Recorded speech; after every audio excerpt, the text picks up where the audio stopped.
What's up, you absolute legends of sanity? Welcome back to the channel where we drag entitled clowns through the mud until they cry uncle. If you're tired of people who think the world is their personal playground and everyone else is just unpaid background extras, then strap in because today I've got 3 stories that are pure entitlement on steroids. These idiots didn't just ask for special treatment, they demanded it like they were royalty, threw nuclear tantrums when told no, and then acted shocked when reality bitch-slapped them back to planet Earth. We're talking neighbors who think your property is community property, fast food Karens who turn a simple order into a crime scene, and family members who believe blood relation equals free mansion keys. These stories are so ridiculous you'll be yelling at your screen. But trust me, the public humiliation at the end of each one is chef's kiss satisfying. Let's roast these delusional disasters starting right now. Story number 1 comes from a guy who just wanted to mow his own damn lawn in peace. Our OP lives in a quiet suburb, works a normal job, and every weekend he fires up the mower, knocks out his front and backyard, maybe cracks a beer after. Simple life, right? Wrong. Enter Karen next door. Stay-at-home mom of 3, who apparently has zero time for anything except posting on Facebook about how busy she is. One Saturday, she waltzes over while OP is mid-mow and hits him with the classic opener. "Hey, since you're already out here with the mower, you mind doing my yard too? It would be so neighborly." OP blinks, politely says, "Sorry, I've got my own stuff to handle." Boom. That's all it took to unleash the beast. Karen immediately flips the script. "But I'm a busy mom. You don't even have kids. You have all this free time." Free time? Lady, he works 40 hours a week like everyone else. She keeps pushing. "I gave you that plate of cookies at Christmas, remember? That means you owe me lawn service for life." 1 plate of probably burnt sugar cookies, and she thinks she bought a lifetime landscaping contract. The entitlement here is already off the charts. OP stands firm, finishes his yard, and goes inside. But Karen isn't done. Next weekend, she's back, this time with her husband filming on his phone like she's gathering evidence for a lawsuit. "You mowed your yard but left mine looking like a jungle. That's disrespectful to the whole neighborhood." Disrespectful. The audacity of this woman acting like his grass is obligated to babysit hers. It escalates fast. She starts leaving passive-aggressive notes on his door. Real neighbors help each other. Then she complains to the HOA that his mower is too loud and disturbs her children's naps, the same kids she claims are too busy for her to mow her own yard.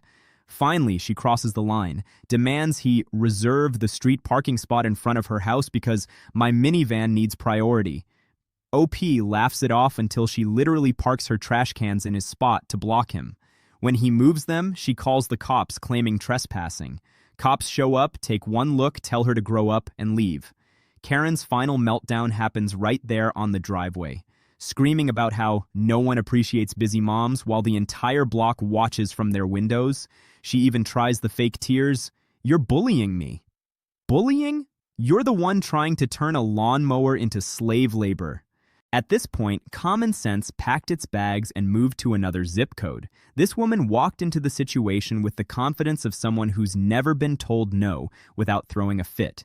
The entitlement is so thick, it deserves its own caution sign. Imagine acting like the universe personally owes you free yard work just because you exist, and once handed over some stale cookies. This wasn't a polite ask. This was a full-on hostile takeover attempt by a professional victim who thinks boundaries are optional for peasants. In the end, the HOA sided with OP. The block started avoiding her like the plague, and she became that neighbor everyone whispers about. Public humiliation level. Expert. Well done, Karen. You played yourself harder than a toddler with a tantrum. But wait, folks, that was just the appetizer. Story number 2 is pure fast food chaos, and it's about to get way louder. This one's from a night shift worker who stopped at a popular burger joint after a long day. OP just wants a simple double cheeseburger, no drama. He orders at the counter, pays, and steps aside. Enter fast food Karen. Full makeup, designer purse, acting like she's ordering for the Queen of England. She demands a million custom changes.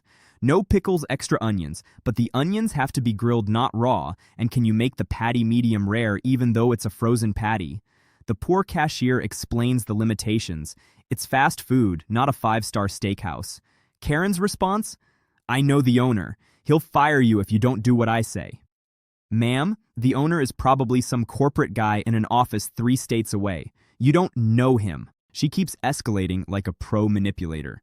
When they tell her it'll be an extra charge for the custom stuff, she loses it.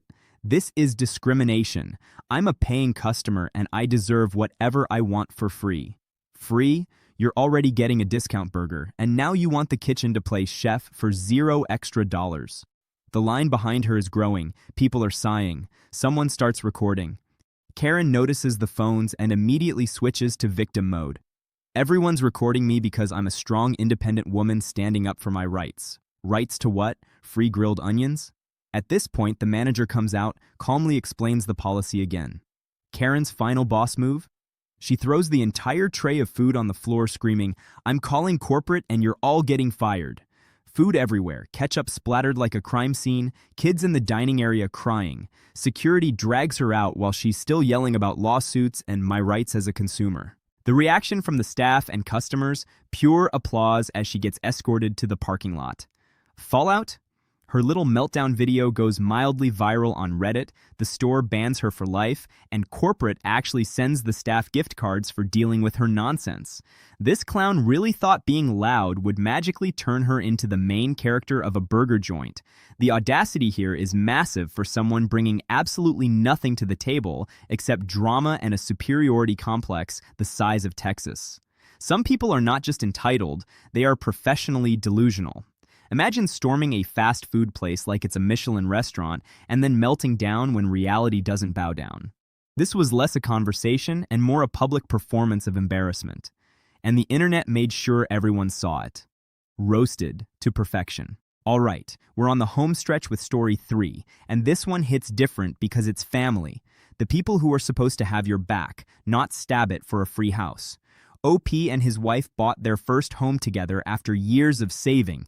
Modest 3-bedroom, nice yard, everything they worked for.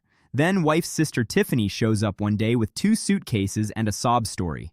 My boyfriend dumped me and I have nowhere to go. Family helps family, right? Just a couple weeks. Couple weeks turns into 2 months because the job market is tough.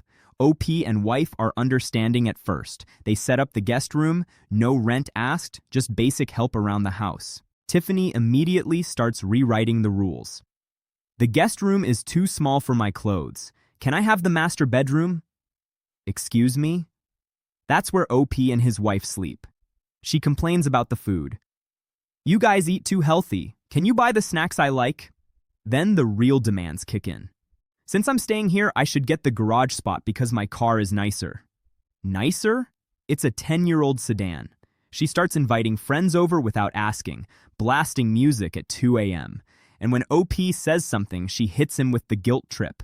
You're kicking me out when I'm struggling? What kind of family are you? Struggling? She's unemployed by choice, sleeping till noon and treating their house like a free hotel with room service. It peaks when she announces she's moving in permanently and suggests OP and wife downsize to a smaller place so she can have the whole house because I might get pregnant soon and need space. Pregnant? She's single and jobless. OP finally draws the line. You need to find your own place by the end of the month. Tiffany loses her mind, full screaming match, crying to the rest of the family, posting on social media calling OP selfish and greedy for not sharing what he has. She even tries to turn the wife against him. He's controlling you. The family group chat explodes, aunts and uncles picking sides until the truth comes out. Tiffany has done this to 3 other relatives already. The fallout is beautiful. Wife backs OP up, they change the locks after she storms out with her stuff, and the family cuts her off when they realize she's been lying about everything. Tiffany ends up couch surfing and still posts passive-aggressive rants, but nobody buys it anymore. This parasite thought family means free mansion with personal chefs and 0 responsibilities. The entitlement is so aggressive, it deserves its own caution sign.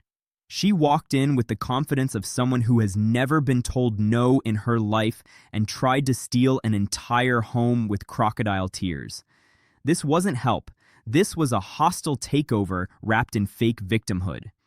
At the end of the day, common sense won, Tiffany got exposed, and OP kept his house. Some people are not just entitled, they are walking examples of why good deeds get punished. Brutal, satisfying, and thoroughly deserved public humiliation.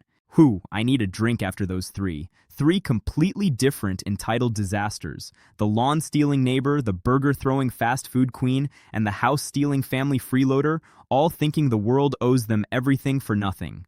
Which one was the most unbearable for you? The lazy neighbor who wanted free yard service, the meltdown Karen who turned onions into a federal case, or the sister who tried to evict you from your own home? Drop it in the comments right now. I read every single one. If these stories made you laugh, rage, or both, smash that like button, subscribe, and hit the bell so you never miss another weekly roast of humanity's worst. Thanks for hanging with me through all that chaos. Stay savage, stay petty, and remember, the second someone demands the world for free, tell them exactly where they can shove it. I'll see you in the next one. Peace.